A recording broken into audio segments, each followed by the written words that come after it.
Hey everyone, welcome back. We're diving into a topic that I think a lot of you are really going to find useful. It's all about creating a really powerful morning routine that's specifically designed to help you learn English faster. Yeah, exactly right. We're talking about using that morning time, that fresh start to the day, to really supercharge your learning. And we found this amazing guide that lays it all out step by step. It's really cool because it covers, all those essential skills: listening, speaking, reading, and writing. Yeah, and it really emphasizes the importance of having like a structured approach. Oh, totally. So let's just jump right in, shall we? Okay, so step one is all about setting the right mindset. And the guide suggests starting with positive affirmations in English. Things like, I am improving my English every day, or I can understand and speak English fluently. Now, I've got to admit, I've always been a little bit on the fence about affirmations.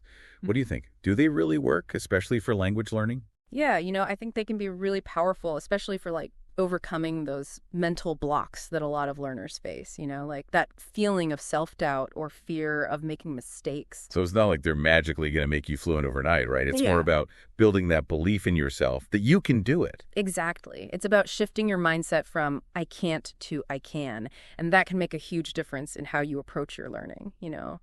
You're more willing to take risks, to practice, to put yourself out there. Right, right. It's like giving yourself that little pep talk, that encouragement to keep going. Uh-huh. I like that. Okay, so in addition to affirmations, the guide also recommends adding like a motivational quote in English to your morning routine. Yeah. Is there one that like really speaks to you when it comes to language learning? Oh, there are so many good ones. But one that I find myself coming back to again and again is the limits of my language are the limits of my world. Wow, that's beautiful. Yeah. It really highlights how language can open up so many doors, right? Yeah, it's a powerful reminder that learning English isn't just about memorizing grammar rules and vocabulary. It's about expanding your horizons, connecting with new people and cultures, and experiencing the world in a whole new way. I love that.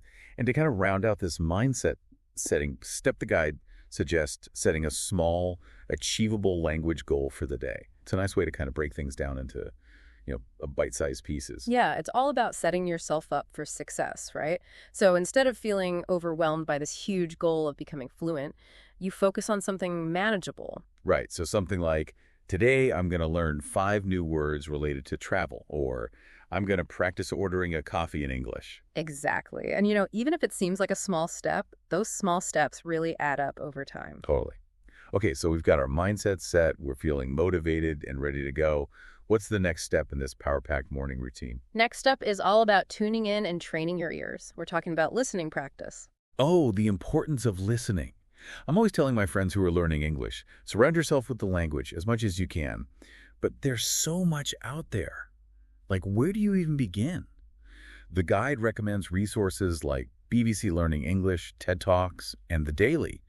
What makes these good choices, specifically for English learners? Well, first of all, they all offer really high-quality audio with clear pronunciation.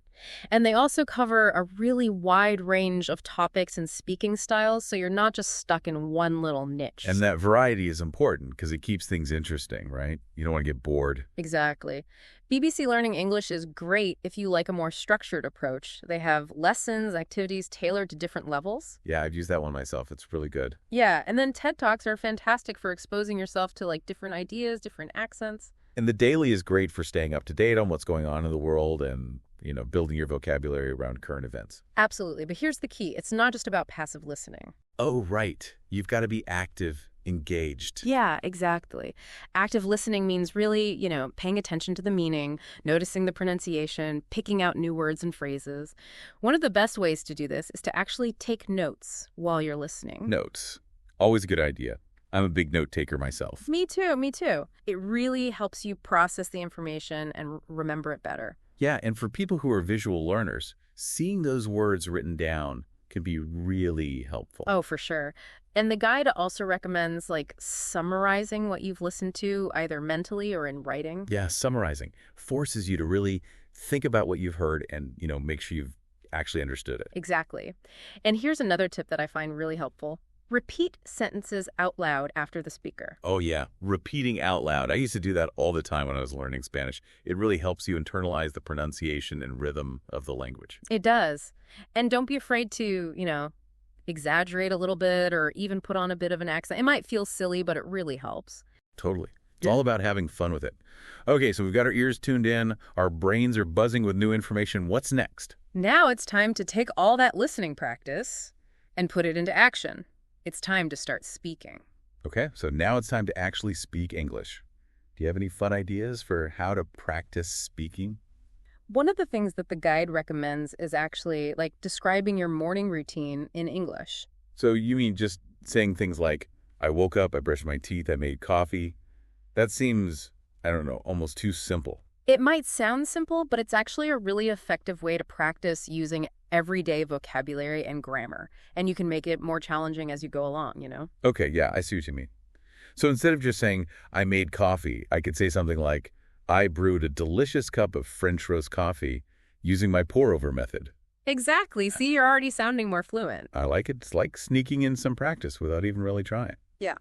Okay, so besides describing my morning routine, what are some other speaking exercises I can try? Another great one is reading aloud. Reading aloud. Oh, I love that. It's like performing. Yeah, it is. And it really helps you focus on pronunciation and intonation. You can read anything you like, a news article, a blog post, even a children's book. Yeah, the key is to pick something you enjoy. Yeah. Okay, so it doesn't feel like a chore. Exactly. And the guide also mentions this technique called shadowing. Have you ever tried that? Shadowing. I've heard of it, but I'm not sure I fully understand it. So basically, you listen to a native English speaker and you try to repeat what they're saying almost simultaneously, like you're their shadow. Oh, interesting. So you're trying to match their pronunciation, their rhythm, everything. Yeah, exactly. It might feel a bit awkward at first, but it's a really effective way to improve your fluency and get that more natural flow when you're speaking. Makes sense. You're kind of training your brain to process and produce the language more quickly and naturally. I'll have to give that a try. Okay, we've talked about listening and speaking, two really crucial skills. What's up next in this awesome morning routine? Well, after you've warmed up your speaking muscles, it's time to dive into the world of reading and expand your vocabulary. Okay, so reading. I know it's important, but sometimes it's hard to know where to start. There are just so many books and articles and websites out there. What does the guide recommend? It recommends exploring authentic English texts from sources like the BBC or The Guardian. Oh, I like those sources. They have such a wide variety of topics and writing styles. Exactly. You're getting exposed to real-world English as it's actually used by native speakers. And the guide also has this really cool strategy for expanding your vocabulary. Okay, tell me about it.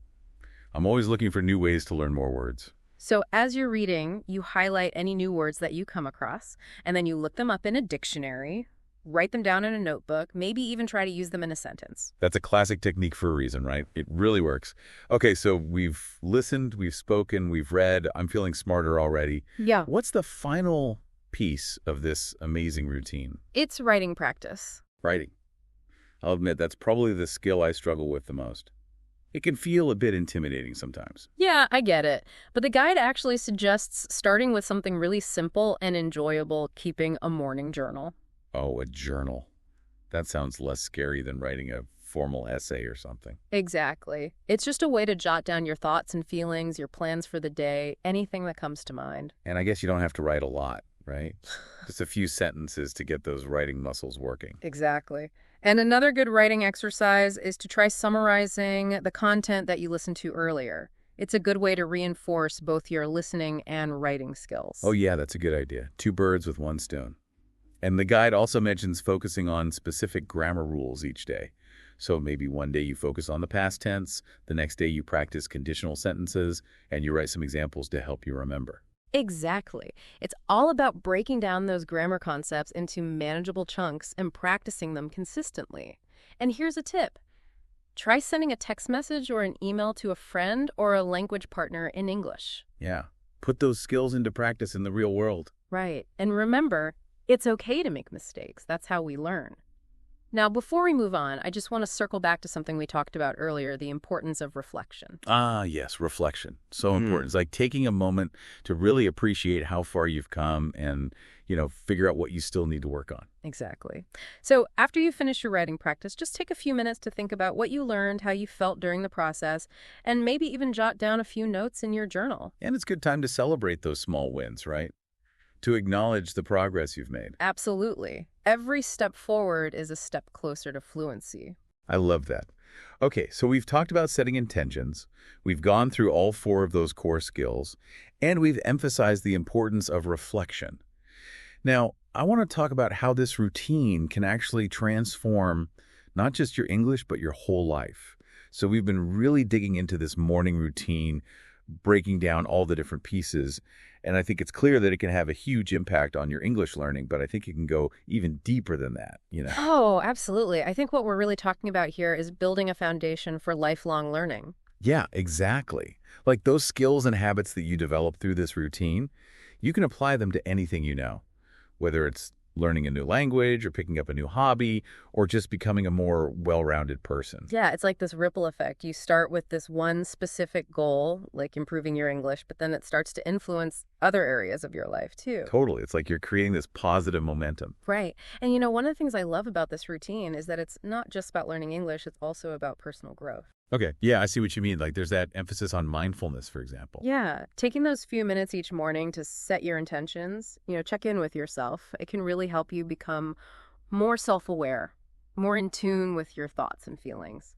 And I think that can be so helpful for language learning too, right? Hmm. Like if you're feeling stressed or anxious, it's going to be harder to focus and learn effectively. Exactly. So by incorporating those mindfulness practices into your routine, you're creating a more supportive environment for learning. I like that.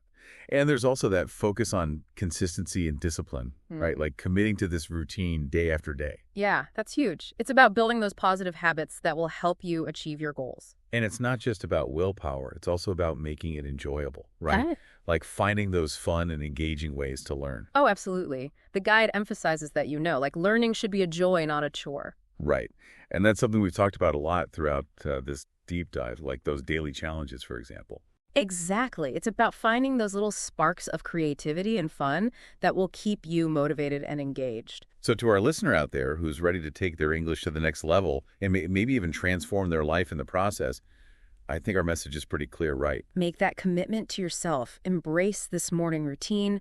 Make it your own. Have fun with it. And I guarantee you will see amazing results. And remember, this is just the beginning. The journey of language learning. It's a lifelong adventure filled with so many possibilities. So keep exploring, keep learning, and never be afraid to make mistakes. That's how we grow. Thanks for joining us, everyone, and we'll see you back here soon for another deep dive.